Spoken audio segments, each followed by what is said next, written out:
लखनऊ ने टूर्नामेंट की सबसे फेवरेट टीम सनराइज हैदराबाद को धूल चटा दी, और वो टीम जिसके बारे में पेपर पे देख के लगता है इस टीम को कौन हराएगा, उस टीम को हराया। और एक खास पॉइंट जिसके ऊपर मैं ये वीडियो कर रहा हूं एक्चुअली में, आज पाकिस्तान नेशनल टी20 का फाइनल भी हुआ और यहाँ पर आईपीएल भी हुआ।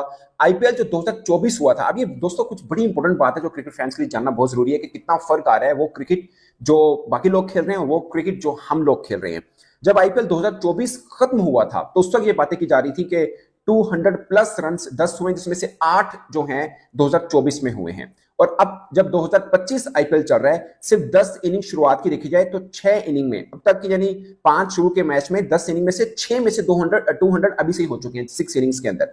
तो किस रफ्तार के साथ आईपीएल में क्रिकेट खेली जा रही है, ये अपने आप में एक मिसाल है, जहां पर आर्चर को एक एक ओवर में 20 प्लस रन हो रहे हैं, पैट कमिंस को हो रहे हैं, जंपा मुझे बड़ा पसंद है, उनको 20 प्लस रन एक एक ओवर के अंदर हो रहे हैं।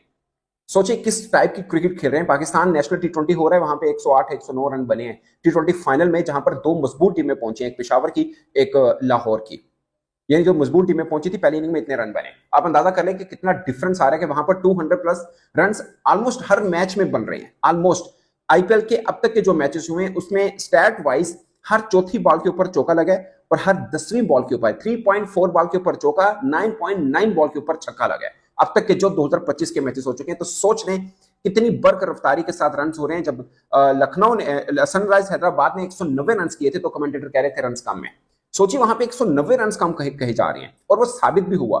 269 की स्ट्राइक रेट के साथ 269 की स्ट्राइक रेट के साथ निकोलस पूरन ने बल्लेबाजी की। दोस्तों ये बड़ी खास पॉइंट है जो मैं बता रहा हूं कि वहां पर स्ट्राइक रेट देखें, ठीक है पिच कंडीशन वैसी है, मगर आप ये भी देखें क्वालिटी क्रिकेट भी देखिए, वर्ल्ड क्लास तमाम के तमाम बॉलर्स और बल्लेबाज वहां पे खेल रहे हैं, कोई नहीं बच पा रहा। आर्चर का पीएसएल को पहले ही कोई हाइप नहीं मिल रही है, कोई मार्केटिंग नहीं हो रही, ऊपर से आपने कंट्रोवर्शियल फिगर को जो है वो दे दिया कि तू गाना गा। भाई अगर कोई हाइप चाहिए ना पीएसएल को तो वो कोई कंट्रोवर्सी की वजह से ही चाहिए, क्योंकि आप जो असल हाइप नहीं है ना पीएसएल की, वो सिंगर्स की वजह से नहीं है, वो आपके छिचोरे थर्ड क्लास प्लेयर्स की वजह से, जिन्होंने पिछले 2 साल से गंदी क्रिकेट खेल खेल के, और ये 2 साल से हम तो सिर्फ क्रिकेट की बात नहीं कर रहे भाई, 2 साल से जो इनकी बातें निकल के आ रही है ना, जो आपस में ये लड़ रहे हैं, जिस तरह 12-12 साल की छोटी बच्चियों की तरह जो आपस में ये लड़ रहे हैं, जो कोई इंस्टाग्राम पे पोस्टर लगा रहा होता है कि तुम लोग मुझे पेशेंस कमी वो ना करना, तुम लोग पता नहीं ये ना करना, और कभी जो है कोई कह रहा है कि मुझे सब पता है कि मेरे पीछे क्या बातें हो रही होती हैं ऑल दैट। आपके पुराने कोचेज जो खुद कह के गए कि गंदी यूनिटी वाली टीम मैंने नहीं देखी है, वो सब के सब उधर ही है, उनमें से 2 निकलते हैं, 2 वापस रह जाते हैं, फिर इन 2 को निकाला जाता है, वो 2 वापस आ जाते हैं, वो सब गंद उधर ही है, कचरा उधर ही है। अगर आपके पीएसएल के कहीं हाइप नहीं बन रही है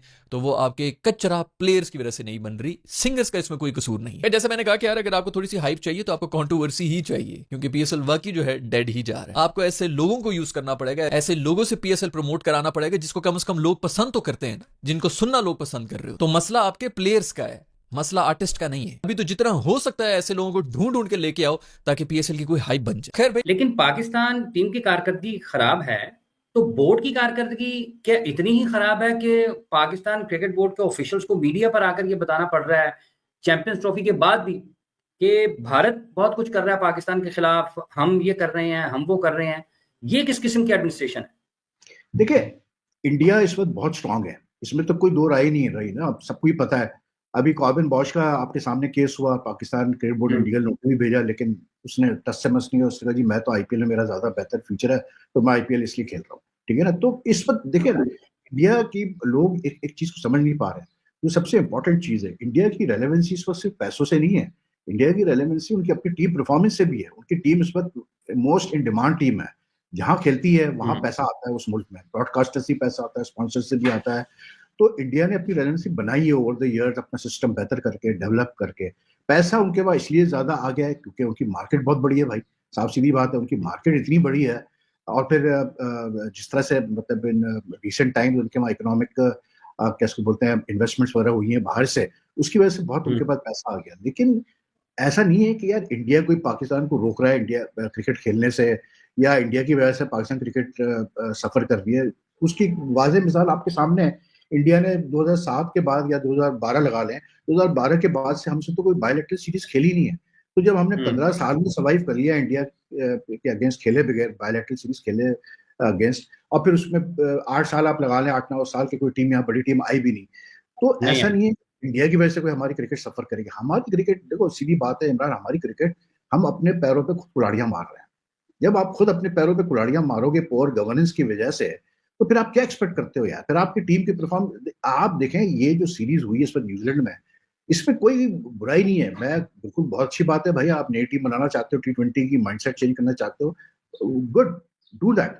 लेकिन एक चीज कंसर्न की नजर आई ना इस सीरीज में कि यार आपके जो यंगस्टर्स हैं उसमें से कुछ यंगस्टर्स ऐसे हैं जो कि मतलब क्लियरली कट आउट नहीं है इंटरनेशनल क्रिकेट के लिए।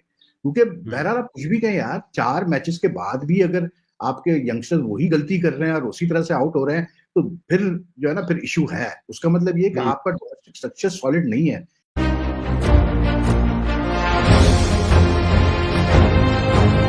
नमस्कार, भारतीय न्यूज़ कोर्स में आपका स्वागत है। दोस्तों, आपने वीडियो के अंदर देखा होगा कि पाकिस्तानी मीडिया बात करी है आईपीएल और पीएसएल के बारे में, और ये भी बात हो रही है कि जो पाकिस्तानी क्रिकेट बोर्ड के जो मेंबर्स थे उन्होंने ये बोला है प्रेस कॉन्फ्रेंस करके कि जो भारतीय गवर्नमेंट है और बीसीसीआई है वो चाहती है कि पाकिस्तान में क्रिकेट बर्बाद हो जाए। और इसमें एक और चीज़ कहा जा रहा है कि आईपीएल जो है वो पाकिस्तान सुपर लीग जो है उसको भी बर्बाद कर रहा है। अब आप सबको पता है कि पाकिस्तान सुपर लीग में खेलने वाले 5-6 प्लेयर जो थे वो पाकिस्तानी सुपर लीग के लिए अवेलेबल नहीं है, और वो आईपीएल में कुछ खेल रहे हैं, कुछ कमेंट्री कर रहे हैं और कुछ मैनेजमेंट के काम में लगे हुए हैं। तो जो प्लेयर है वो अवेलेबल नहीं है, और पीएसएल जो है वो अप्रैल मंथ में शुरू होने वाला है। तो जो पाकिस्तानी है उनको इस बात की टेंशन है कि जो हमने ऐसी एक तरीके से जो पीएसएल है वो बर्बाद होता जा रहा है, जो उसकी क्वालिटी है वो ख़राब होती जा रही है, और अगर बड़े प्लेयर नहीं आएंगे पीएसएल के अंदर तो कुछ टाइम में वो ख़त्म हो जाएगा। फिर जिस तरीके से पाकिस्तान में लोकल लीग मैचेस होते हैं उस तरीके का पीएसएल होकर रह जाएगा। तो पाकिस्तानियों को इस बात की बहुत टेंशन है, और आप जानते हैं कि एक टाइम था कि पाकिस्तानी जो थे वो पीएसएल को कंपेयर करते थे आईपीएल से, और ये कहते थे कि पीएसएल में जो क्वालिटी बॉलिंग है वो आईपीएल के अंदर नहीं है, और पीएसएल को आईपीएल को काफ़ी क्रिटिसाइज करते थे क्योंकि उसमें पाकिस्तानी प्लेयर नहीं खेलते थे। और उनका मानना ये था कि दुनिया के number 1 batsman Babar Azam, number 1 bowler Shaheen Shah Afridi जब आईपीएल में नहीं खेल रहे हैं तो आईपीएल की कोई क्वालिटी नहीं है। अब वही लोग जो हैं वो इस बात को एक्सेप्ट कर रहे हैं कि जो आईपीएल के क्रिकेटर हैं, आप देखिए कि वर्ल्ड के जितने बेस्ट क्रिकेटर हैं वो आईपीएल को खेल रहे हैं, और पाकिस्तान सुपर लीग में कौन खेल रहा है। और इन चीज़ों को अब पाकिस्तानी खुद समझने लगे हैं, और अपनी टीम को, पीसीबी को, और जो लीग कराती है पीएसएल के मैनेजमेंट जो है उसको क्रिटिसाइज़ करना शुरू कर दिया है। तो पीएसएल का क्या दुर्दशा होने वाला है वो तो आने वाले समय में हमें पता चलेगा और दिखेगा, लेकिन जो पाकिस्तान क्रिकेट है वो तो बर्बादी के कगार पे पहुंच गया, ये तो दिख रहा है। दोस्तों, अगर आपको हमारी वीडियो अच्छी लगी हो तो प्लीज़ लाइक और सब्सक्राइब करें। धन्यवाद। सनराइजर्स और एलएसजी का मैच, एलएसजी यानी कि पंट की टीम, जिसका जो ओनर है वो बड़ा तपा हुआ भी क्योंकि उसने कुछ 27,000 करोड़ पैसे देके दुनिया का सबसे महंगा पंट खरीदा है। पंट ने आज फिर कोई 14 बॉलों के ऊपर 15 रन बनाए। वैसे जरूरत नहीं थी, मारने की जरूरत नहीं थी, इसी तरह ही चल रही थी क्योंकि रन बॉल ही रह गया था जब वो आया था, लेकिन फिर भी यार कुछ थोड़ा सा दिखा दे। कुछ 27,190 करोड़ रुपए, डॉलर, मार्स के मोती की कीमत के बराबर इसको तोल तोल के तुम लोग बतन कितने पैसे इसके ऊपर लगाए हैं, तो कहीं वो नजर तो आ रहा था। आज मासूम जो है फिर वो रन बॉल के ऊपर गया है और फिर एक उड़ती हुई फुल टॉस के ऊपर आउट भी हो गया। पंट मासूम जो है वो इनके बैटर से नहीं डरा हुआ था। सनराइजर्स वही टीम है जिसके अंदर वो सारे जिन बैठे हुए, कमिन शमिन हेड वेड जो है ऊपर से आते हैं, आके ईशी किशी वगैरह सब आके जो है 300 रन बेसिकली मार रहे हो। तो पंट उनसे नहीं डर रहा था, पंट अपनी टीम के ओनर से ही डरा हुआ था कि भाई ये अगर आज भी हम हार गए ना तो इसे हमें नहीं छोड़ना। खैर पंट जीत गए, बहुत बहुत मुबारकबाद हो। उसके अंदर सबसे बड़ा क्रेडिट जाता है लॉर्ड ठाकुर को। भाई जान, उसने कोई आउट किया, पूरा टॉप ऑर्डर खा के निकल गया। सनराइजर्स को बेचारे आए थे, उन्होंने कहा हम 300 मारेंगे। हेड ने आज फिर भी मारे, 41 रन उसने बनाए और अच्छा स्पीड से बना रहा था, लेकिन बाद में कुछ नहीं बना सके। लेकिन किसी ने पकड़ा है ना तो वो ठाकुर ने पकड़ा। उसने बाद में आके अपने इंटरव्यू में क्या क्या है, उसने कहा है कि भाई अगर ये बॉलर्स के ऊपर हार्ड आते हैं तो बॉलर्स को भी चाहिए कि इनके ऊपर हार्ड ही हैं। मेरे दोस्त आज आउट हो गया, दोबारा हार्ड आने की करना ना, तो ऐसे छक्के छक्के पड़ेंगे तो तुम्हें लग पता जाएगा। खैर आज एक और बच्चे ने बड़ा इंप्रेस किया हमें, हैदराबाद की टीम में अंकित वर्मा ने बहुत इंप्रेस किया।